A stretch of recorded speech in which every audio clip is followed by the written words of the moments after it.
Hi, welcome back. I recently just watched Netflix's new original series, Rebelde, and I have a lot to say about it, so here we are. Now, I have not seen the original series that came out way back in like 2002 or 2004. I knew it existed over like the past year and a half when I started getting into like DCLA and a bunch of international TV shows, but I never actually have watched it, and that's basically because there's no English subs that you can find for it anywhere. It is available on Netflix if you use a VPN into like Mexico or something, but there's no subtitles. And I just don't know if I trust myself to be able to comprehend exactly what's happening on a TV show that's that old. Newer shows, I don't know what it is, but I feel like newer shows, especially Disney Channel ones, I'm just so used to watching at this point that I can watch without subtitles, or Nickelodeon shows like Callie's or Club 57. But when it comes to like OG telenovelas from the early 2000s, I don't know if I trust myself to watch it. But I want to. I do want to watch it, so if I can find subtitles somewhere, or maybe I'll test it out and then I'll get back to you guys on that. But anyways, that's why this video is called an unbiased review of Rebelde, because I haven't seen the original and I know that the OG fans of Rebelde are like a little skeeved out by this reboot here, but I really liked it coming from someone that hasn't seen the original series before. I watched the show in about 2 days. There's only 8 episodes and they're about like 30 to 40 minutes long, so it's a very binge-worthy show.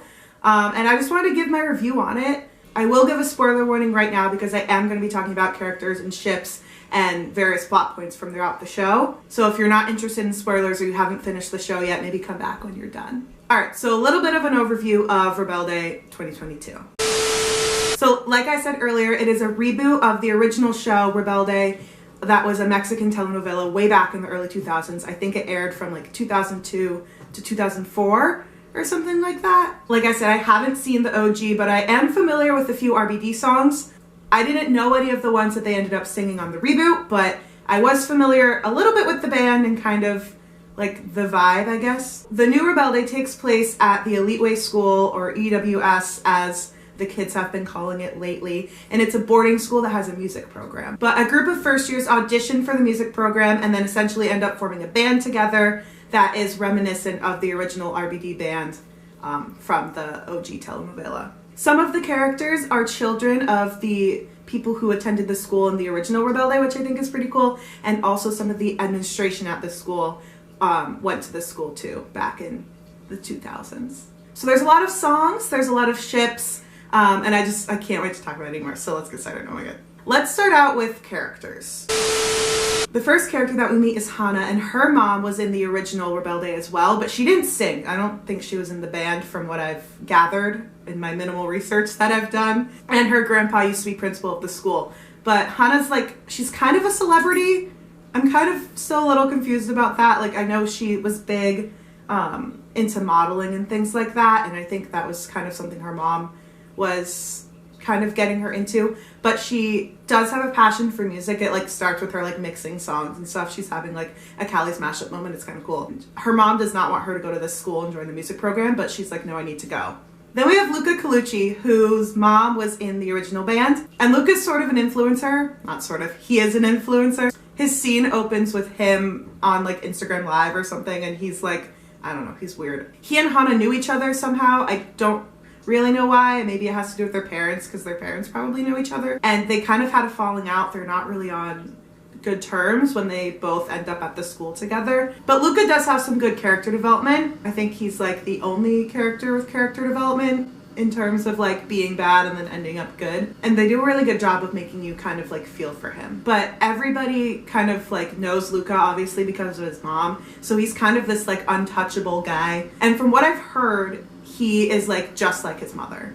Then we have Esteban. He's supposed to be like the poor kid that comes in, but he got a scholarship to go to the school and he wants to join the music program too. There's a really good plot that I'll get into later of Esteban trying to figure out who his mother is and who his father is. Then we have Andy, who is kind of like the rebel girl. She plays the drums and her parents like don't agree with her. It's very like classic teenager, like parents don't understand them, rebel type of girl situation. She's a really interesting character. I wish that they kind of fed into her a little bit more. I feel like we didn't get too much of her outside of her ship that she gets involved with. Then we have MJ. MJ is my favorite character from the show. MJ ends up getting at this school by lying to her parents and telling them that it's a religious conservatory music school because her family is very religious. But while she's at EWS, she ends up like finding herself and kind of breaking away from what her parents want for her. She's from California, so she'll randomly just start speaking English, and it just made me laugh. And then we have Dixon. Dixon is like my second favorite character. Dixon doesn't give a shit about what anybody says about him, and I admire that. His style is really cool. Like, he wears skirts, he has painted nails, and like, I don't know, he's cool. He's really cool, guys. Dixon's whole story is that his parents are lawyers and he didn't really spend much time with them, and he's trying to like find himself and become a rapper.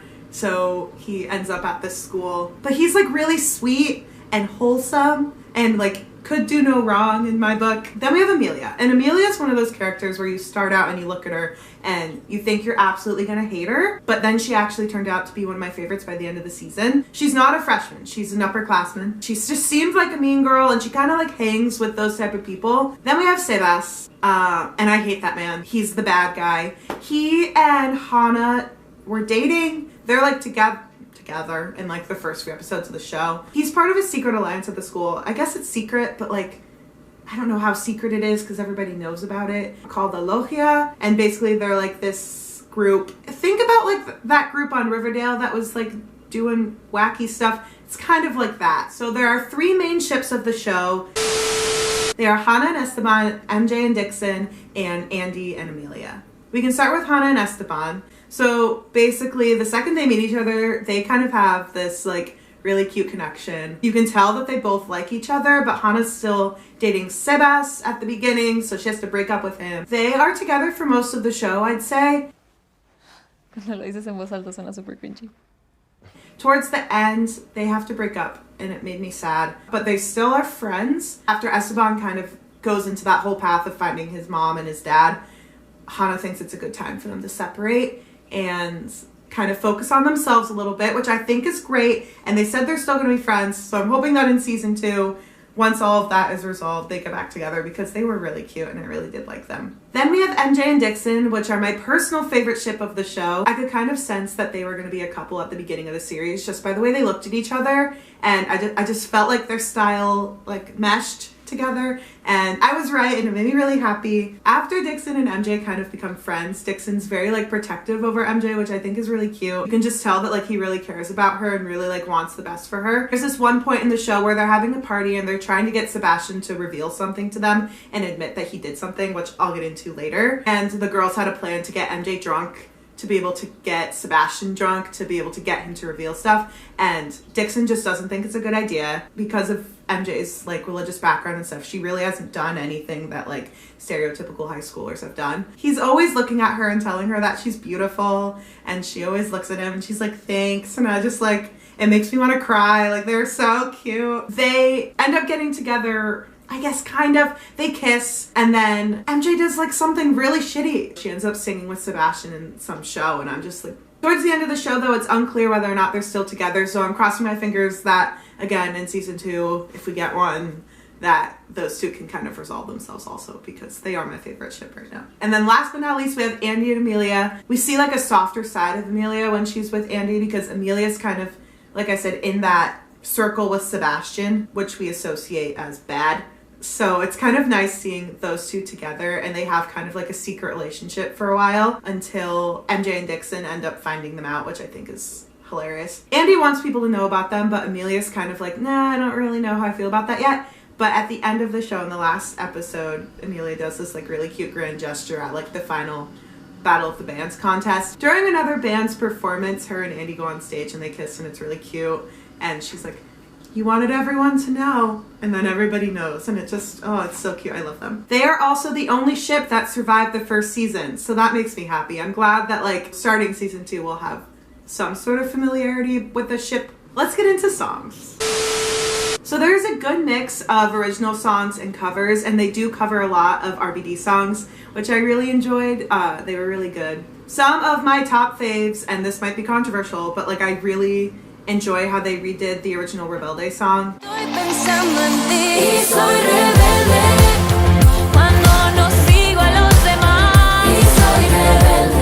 A lot of people I think are saying it sounds too modern, but I really enjoyed it as somebody who has never seen the original Rebelde. They also cover Salvame, which is another original RBD song, and I really did like this one. It was really good.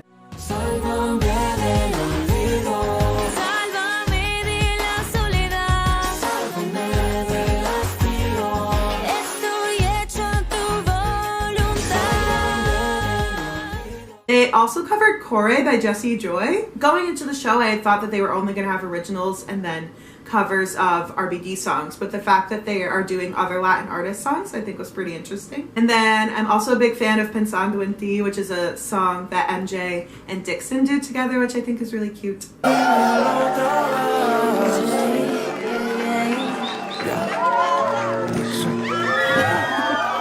And then Hana's audition song, Ese Sentimiento, I really enjoyed too. It's a really upbeat song, and she does a really good job with it.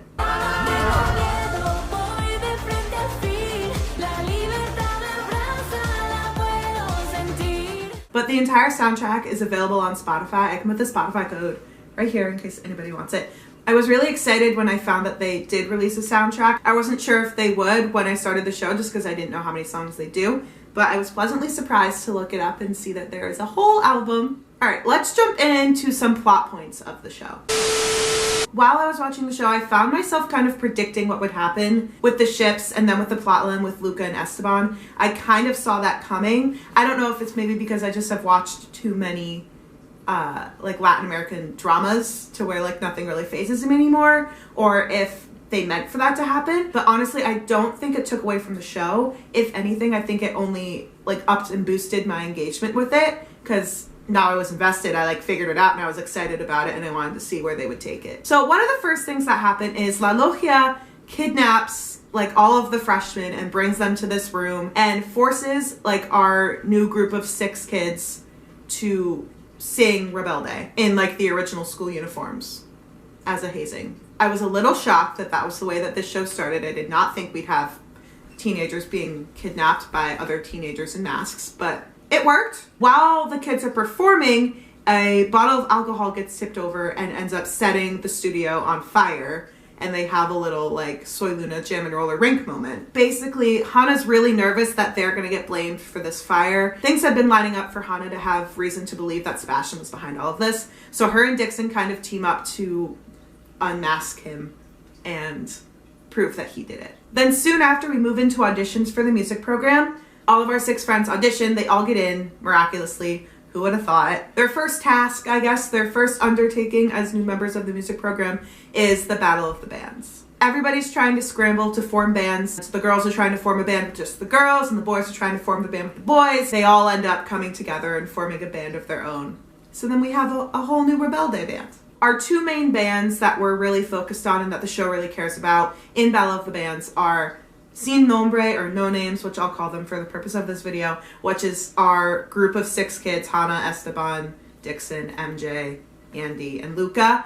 I don't know what the other band is, but it's a duo between Emilia and Sebastian. And Luca kind of is like jumping between both, trying to like, Luca's doing some sketchy things because he's never really been like the nice guy, like I said before. So he's kind of working with Emilia and Sebastian, but also spying on our other band. But by the end of it, he ends up coming around and being like full-fledged for Sin Nombre, which is really cute. It makes my heart happy. And the whole time that Andy and Emilia are kind of coming together and forming their relationship, Andy is trying to get Emilia to join their band.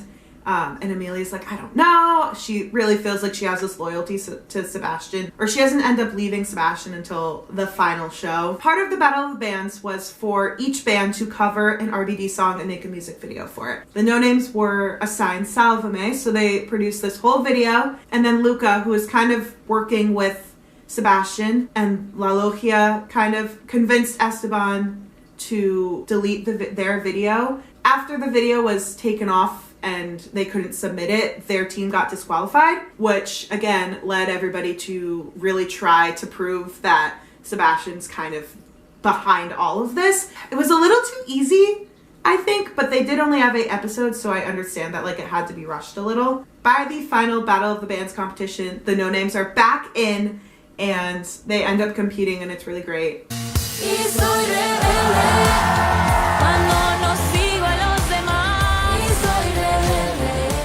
Amelia ends up leaving Sebastian, and this is the part that makes me so mad, is that MJ, bless her soul, she's like such a good heart, decides to go sing with Sebastian instead of singing with her own band, which really pisses me off because now her and Dixon are going to have issues. But yeah, that kind of sums up the battle of the bands sort of situation. With the No Names ended up winning, obviously. Why wouldn't they? They're the main band of the show.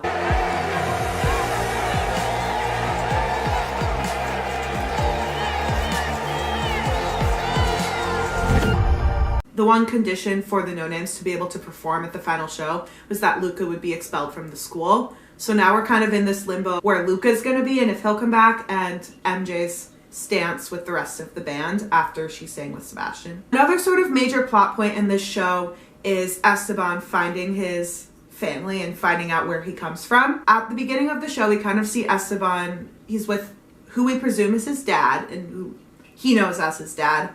And they don't come from much, they don't have a lot. And he's kind of on this search to kind of figure out where his mother is. So he ends up finding out that his mother used to be Luca's music teacher back when he was kids. So he kind of gets Luca to help him figure out this whole situation. But obviously Luca's not going to do it if there's nothing in it for him. Luca ends up blackmailing Esteban by basically saying, I'm not going to give you information about your mother unless you don't put up the Salvame video that they needed for Battle of the Bands. Esteban goes through with it because he's trying to find his mother. That's a whole thing, but he did it against his will, so I still like him, and Hana thinks it was fine, so that's okay. Esteban gets Luca to call Luca's father, so Luca calls his father and it's like, hey, whatever happened to my piano teacher? And his dad's like, what are you talking about? Like, why do you care so much?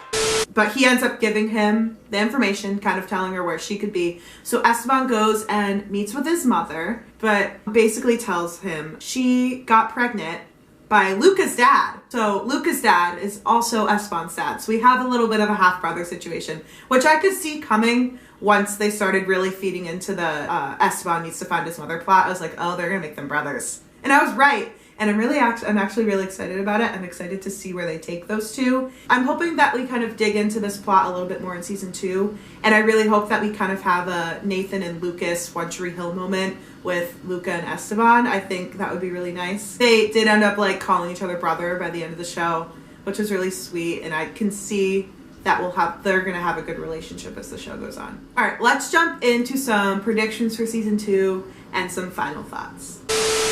So I'm very curious to see if we'll actually get a season 2. I'm hoping we do, but from what I'm hearing, reactions are kind of mixed from the original Rebelde fans, but the show is, from what I can tell, like #1 in many countries on Netflix right now. So I'm hoping that there's enough new fans watching the show for them to want to continue. But we've seen Netflix randomly drop shows that have had amazing feedback, like Julie and the Phantoms, but I don't know. The show does have a very similar vibe to Elite to me, which makes me think it could very well have many seasons. But being that it is a reboot and there's still going to be those original fans that like refuse to watch the show, it's still a little unclear. We'll have to give it some time, but I'm hoping that there is a season 2.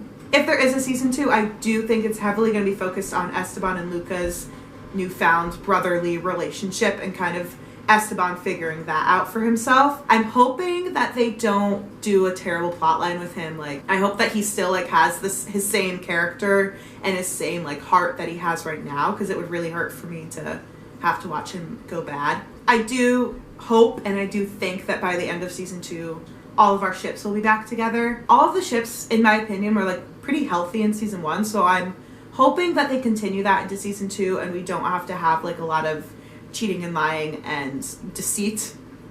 That would be really refreshing. I'm hoping that MJ can kind of get back into the No Names. Seeing as she sang with Sebastian though, like I feel like they're not gonna like her for a while, which is gonna hurt. So some general thoughts. Overall, I think the show did a really nice job of being able to be a standalone show while also still being a reboot. Because like I said, I had very like next to none knowledge of RBD and the original Rebelde. So being able to go into the show and like jump right in and still feel like I had enough of a sense of what was going on says a lot about how they produced the first episode. I would like to see a little bit more original songs in season 2. I do think they went a little cover heavy. Being that it is a music school, you would think that they would do a lot more of like songwriting and a focus on that, but we never really got to see them write songs as a band, it was all covers, which I understand they still wanted to have that like RBD and original Rebelde influence, but I would like to see more original songs.